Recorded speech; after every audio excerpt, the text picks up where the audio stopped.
रजीम बिस्मिल्लाहिर्रहमानिर्रहीम। तमाम दोस्तों की तवज्जो एक लम्हे के लिए चाहूंगा। आज 17 सितंबर, कल 17 सितंबर 2023 का कायद तहरीक मोहतरम जनाब अल्ताफ हुसैन भाई की सालगिरह थी, लेकिन इतवार की वजह से हम वो केक नहीं काट सके। आज आप सबकी मौजूदगी में आपकी दुआओं के साथ अल्ताफ भाई की 70वीं सालगिरह की खुशी में 17 सितंबर 2023 को एडवोकेट डिस्ट्रिक्ट बार की जानिब से केक काटा जा रहा है। आप तमाम लोग तशरीफ रखिएगा। आप लोगों के लिए चाय का इंतजाम भी है।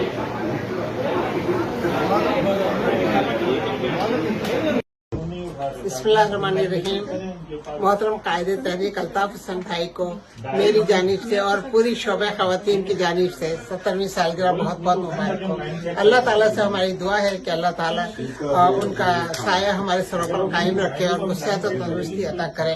आमीन सुम्मा आमीन। जिए अल्ताफ, जिए महादेव।